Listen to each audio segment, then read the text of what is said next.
Hey everybody, welcome back for another Saturday Night Stash Spotlight. So we, for the past couple of weeks, have been talking about this idea of mine to build the Meng F350 pickup truck and use it as a tow rig, towing the Wes's Model Car Corner trailer behind it with something on it.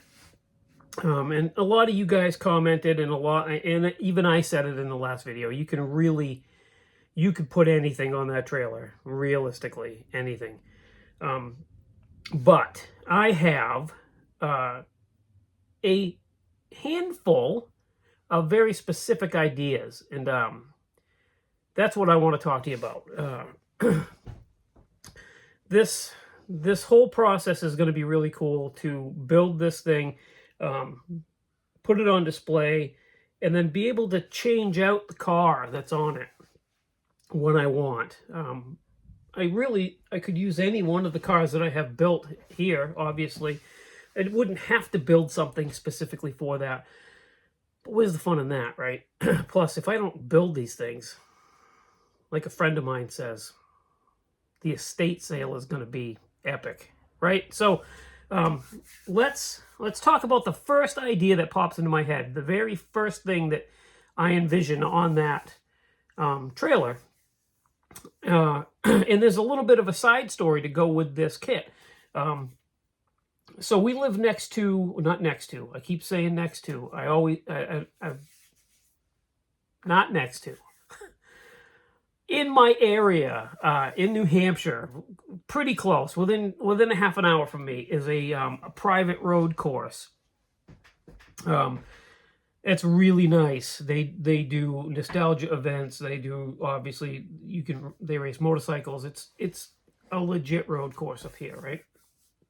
And the first thing that pops into my head, because I see a lot of those cars going by, because to get to this place, you can either take the main highway, you might say, which is Route 16, runs straight up through the middle of New Hampshire, to, where does that end? 16 goes up through Conway. But anyways, or you could take back roads through a bunch of little towns like mine and kind of go there back road-wise. So during the summer, I'm always seeing trucks hauling these really cool sports cars by here. And the reason why I bought this kit, there's a story behind that. So, way back in the day, I had purchased, so I got to reverse a little bit further. So way back in the day, I had this little blue early 90s Ford Ranger pickup. Little regular cab, short bed, two-wheel drive truck. Hindsight being what it is, I should have kept that. Of all things that I'm going to talk about. I should have kept that, because that was a nice, good run. I bought it very cheap. We put a used motor in it, cleaned it up, put a new clutch in it. Heather learned to drive standard to a point in that truck. It was a nice little truck, and it would have been a nice little slammed on its face mini truck had I kept it. But I usually don't make good decisions like that. So my friend who owned a garage, this is where I was doing I wasn't working for him, but I've been friends with this guy for like 30 years, so I do a lot of stuff out of his garage on my own or with his help. And he stumbled across a Conquest TSI that was relatively straight. It was missing wheels and tires. The factory wheels and tires were gone. It sat on Ford donut spares, and there's a front spoiler that wraps around the front of it on the bottom that's separate, and it was missing, right? So I, in my pea-brain, decided that it would be a good idea. He bought the Conquest, and then I traded him this beautiful, good running little Ford Ranger for this Conquest. And I didn't, so mistake one. Mistake two, I didn't tell Heather I was doing this. And we got it to the garage, and she stopped there after she got out of work to say hi to me before she went home, and she was furious. This was one of the very few times that I've seen Heather furious. Anyway, so let's fast forward to, we put wheels and tires on it. We put a spoiler on it. I shot it all in gray primer because it was a kind of a faded whitish, really nasty looking. Got it running, got it registered, and I drove it for a summer. It was a fun little car. Heather didn't like it. The whole time we had it, she did not like that car. And I think it was because it was ruined. It was spoiled for her because of the whole situation where she really liked that truck, and I didn't ask permission, or not really ask permission, but I didn't really run the idea by her. So at the end of the summer, I decided I was going to do something really, try to do something nice for her in return. So what we did was we sold the car, used the money to buy her a nice little 97 Jeep TJ, bright red. She put vanity plates on it. She continued to learn how to drive a standard. In that, did many solo trips with it. It ran good. We lifted it, put little 31-inch tires on it. But as most Jeeps do, it had some rust when we bought it. So we fixed it. But in the process of fixing it, it got rustier in other places. So we made the decision that we couldn't really financially support two rusty Jeeps, so we sold it. And here we are today, just one Jeep.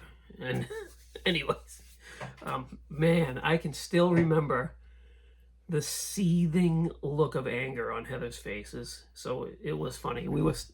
I'm standing in the parking lot talking to her. Car's behind me. My friend is in the car, and he's like, Conquest have pop-up headlights, and he's like behind me, just popping the headlights up, putting them down, popping the headlights up, putting them down, popping the headlights up, putting them down. And he yelled something to her like, "Hey Heather, check it out, it's something about cool headlights," or something like that. And that's when the steam started rolling out of her ears, and she left. So anyway, when I saw this model, long story to get to this, when I saw this model, I thought of that car, and I thought, I gotta have this. So it's different. I haven't seen any built on any contest tables or anything, and so I bought it. And it's this new Mitsubishi Starion GRA 1995 or 85 Intertech. I'll explain what that is in a second. So if you look at this, there's some cool pictures of the actual built-up model. And you've got the color chart right here. And then here we are. Glasses engaged, so I can read this.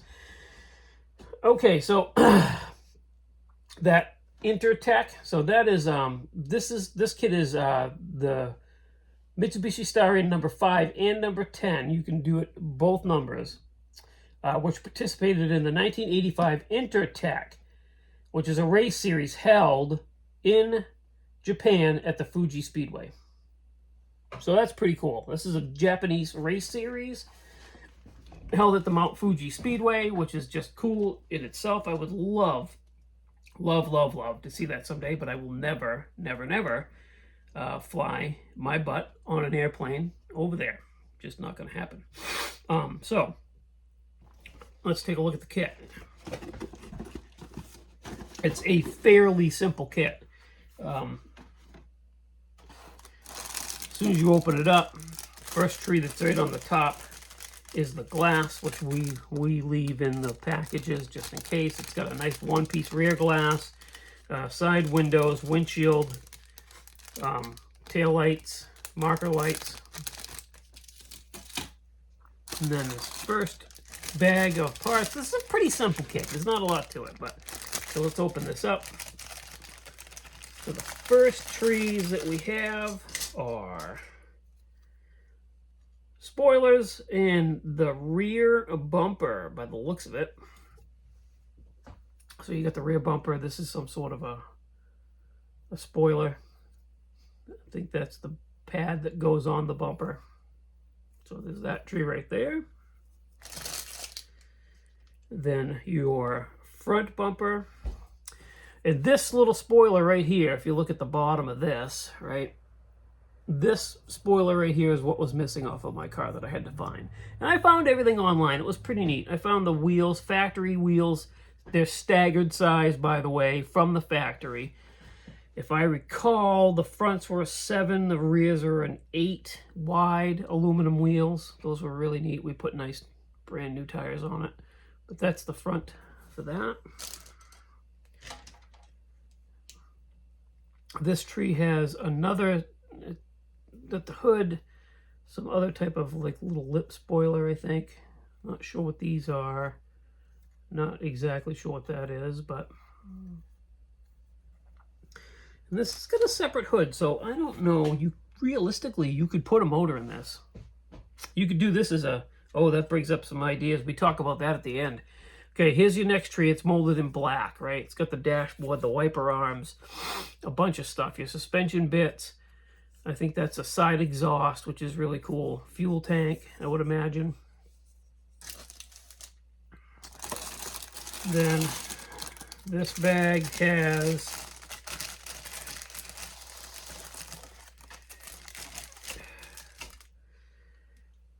All right, so this has the majority of the roll cage on it.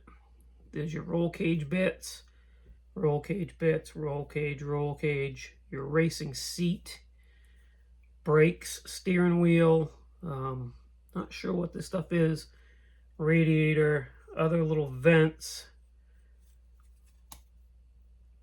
That's pretty cool. This is your front strut tops, I think, or rear strut tops. That's your differential, that's what that is. So that's cool right there. This tree has your other suspension, so your floor pan, door panels and rear side panels, a bunch of little brackets, shifter. These look like toe points that go on at your mirror, stuff like that. More suspension stuff, a grill, front and rear suspension stuff, pedal assemblies, that kind of stuff there. That's pretty neat.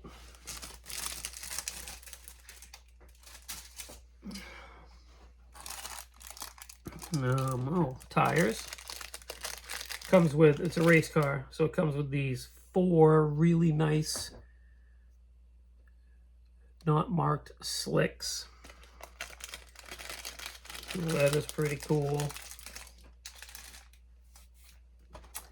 All right, wheels. What is that? Oh, it's a taillight panel. So there's your taillight panel. It's chromed. That way you can put the lights over it. Looks pretty good like that, right? Here's your wheels. Pretty neat Japanese style wheels. Could leave those all chrome, or you could paint the centers black like it should be on the car, or you could paint the centers anything, really.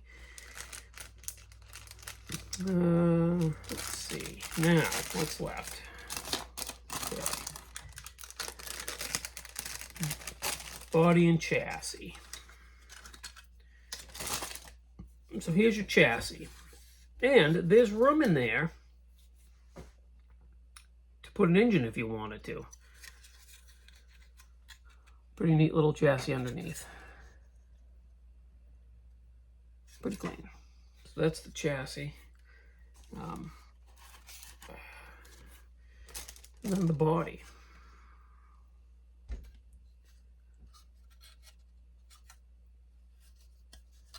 Very, very cool. Okay, so there's side vents that go there. That's what those were.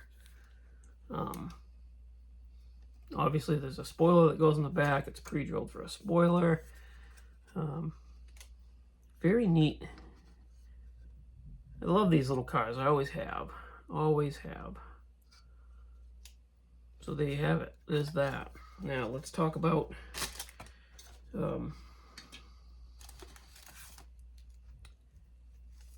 wow, there's a lot of decals in here. A lot.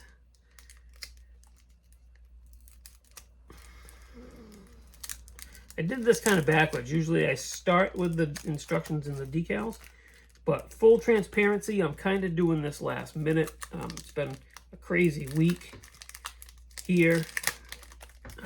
Always have a crazy week, seems like. But this week has legitimately been kind of crazy, so I'm just now getting to do this video last minute. I was very unprepared for that this morning, so you get all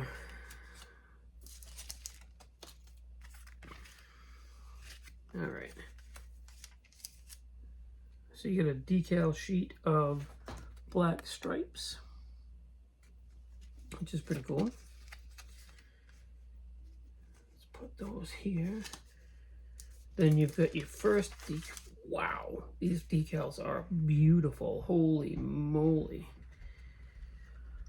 So you get your stripes for the rest of the body, which is, oh man, those things are beautiful. And you get tire decals, add van tire decals, which is cool. And then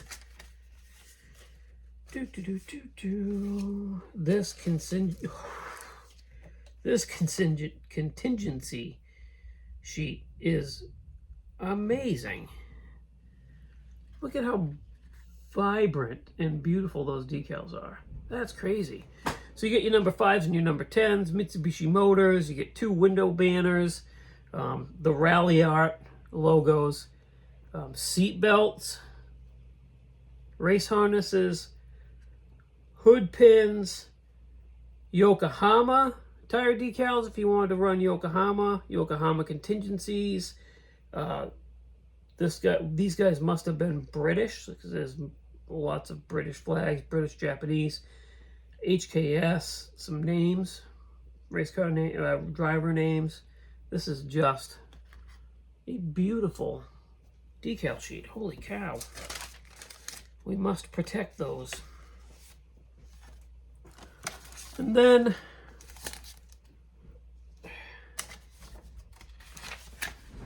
the instructions. Typical new instructions. Very nice, very clear. And it gives you decaling, painting instructions for the body. So you got to paint some of the body off, which is pretty nice. I mean, this is cool. This car is really cool. Oh, those blacks. Okay, the black stripes. Not window masks. They're decals for around the windows, which is okay. I think I'd rather mask them and paint them, but that's okay. That's just me. That is such a cool car. Man, that car is cool. And there's your painting and decaling instructions for the 2 cars. Very neat. Very, very cool. And there's your parts breakdown, as always. So, what do I have for aftermarket parts for this? Nothing. I don't have any. But as I was recording this and discovering that you could put an engine in this, boy, does that open up the possibilities. I doubt that you'd be able to get the 2.4 that came in the 2.4, yeah, 2.4 turbocharged engines that came in these. But when I had my car, one of the things that I thought was I was never going to rebuild the 2.4 that came in it. I was never going to do that. The turbo was starting to puff a little bit of smoke. It was well worn, but it still ran good. But my plan when I first got that car was to LS swap it. So you could put any number, like Iceman Collections has a plethora of really cool LS motors in it. MCV products. You could do, and I don't want to turn this into a commercial for those guys, right? But you could like go to any of those websites and get a really cool 3D printed engine to put in this. A really cool 3D printed engine to put in this. You're going to have to scratch build a couple things here and there. But that would make for a very, very cool model. And it's giving me, wow, it's giving me some ideas on this. Like, yeah. So, anyway, so that's this week's Stash Spotlight. Thank you for watching. Thank you so much for subscribing. I really appreciate you guys. Check out everything linked in the description of the video. They appreciate it just as much, if not more than I will. And until, well, tomorrow, when I do a Sunday Model Cars and Coffee. But to fast forward to next week's Stash Spotlight, I think we're going to talk about another idea I have for something that could go on this trailer and the story behind it. So until then, enjoy your weekend, and I'll talk to you on the next one. See ya.